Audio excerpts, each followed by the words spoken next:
beans, greens, potatoes, tomatoes, lamb, ram, raw, beans, greens, potatoes, tomatoes, chicken, turkeys, rat. Alright guys, welcome back. Today we're going to make some beef jerky. Because I got this bone to pick with beef jerky prices. So that's my plan today. I want to see if it's more cost effective for me to make beef jerky at home. And at the end of the video, I did the calculations, so we'll see. What you're going to want to do is blot off the beef roast, get rid of any moisture that's there, because throughout this recipe, moisture is our enemy. What you're going to want to do as well is get rid of any fat and sinew, because throughout this dehydration process, that shit's just going to get so chewy that you don't want it. You want none of it.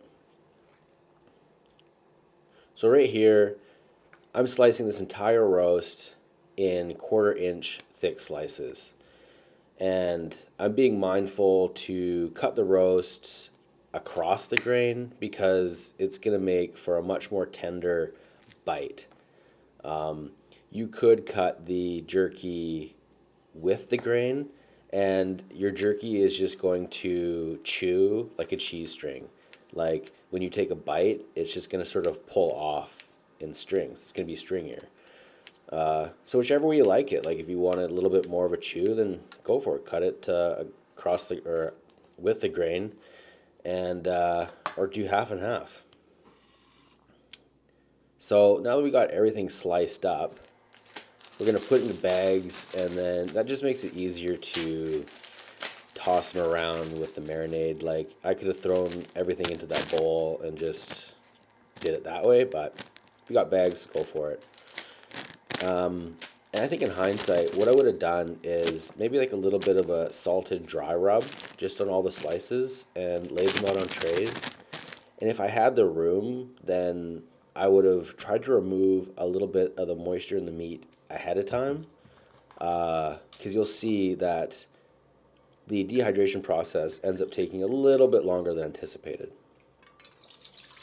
But here we go with the marinade. You could just use any sort of generic soy sauce. We're just looking for that dark, deep, brown, black color and the saltiness and umami-ness. And here's a half a cup of Worcestershire sauce. Then again, like those two sauces are from like geographic opposite locations, but they both sort of add the same umami, deep, rich flavor. I know things are salty with the soy sauce, but you want to go ahead and add some more salt. I've added some smoked paprika for a little bit of smokiness, some fresh cracked black pepper, and I added some natural sugar.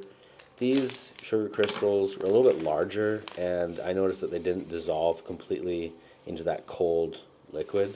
So in hindsight, what I would do is take a little bit of that liquid out, dissolve the sugar, and then add it back into the rest of the marinade. And then that sugar is going to do a little bit more of what it's supposed to do.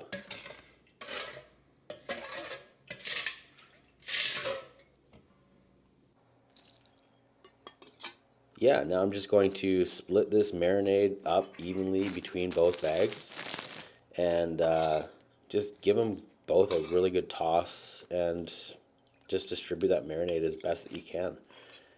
And once you've done that, throw it in the fridge. And this marinade, it can be, I think there's a minimum of 30 minutes to up to 24 hours. I'm sure you could go longer than 24 hours.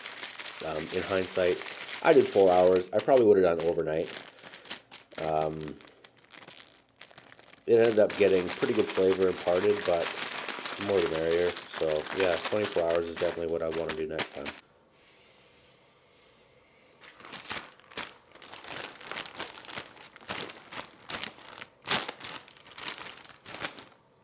Yeah, so now that we pulled the marinade out of the fridge, as you can see, I don't know if you can see, but it's obviously a wet marinade. So obviously these pieces, you can see the sheen on them, like they're wet.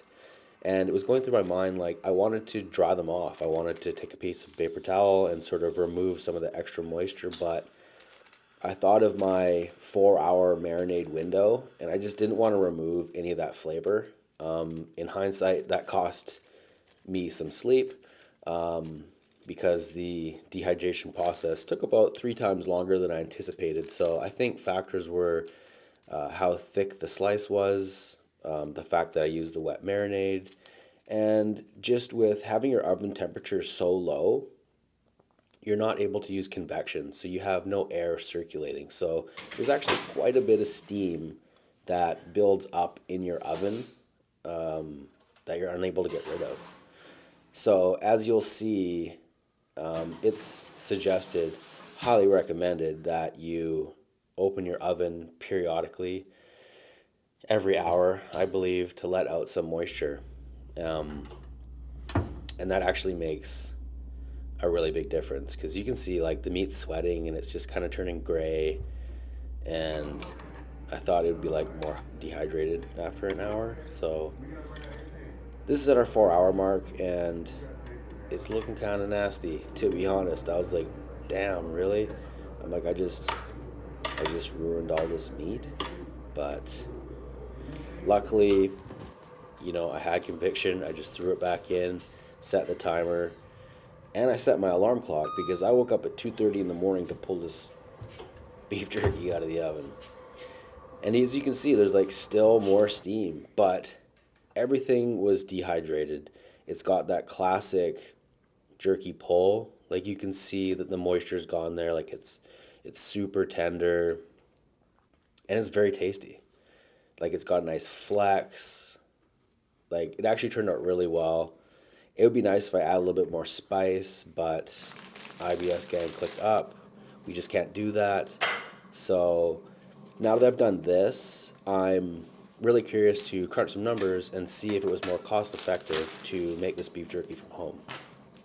So we had a raw weight of 1.8 kilograms, and I believe we had a finished weight of 1 kg. So we lost about 0.8 of a kilogram with moisture. And then I noticed from the store, it was about $7.23 per 100 grams. So that's a multiplier of 10. So it would have cost us $70.23 for this much beef jerky. So we got it for 42 bucks plus 12 hours of being in the oven. I don't know. I think it was worth it. Beans, greens, potatoes, tomatoes, chicken, turkeys, rat.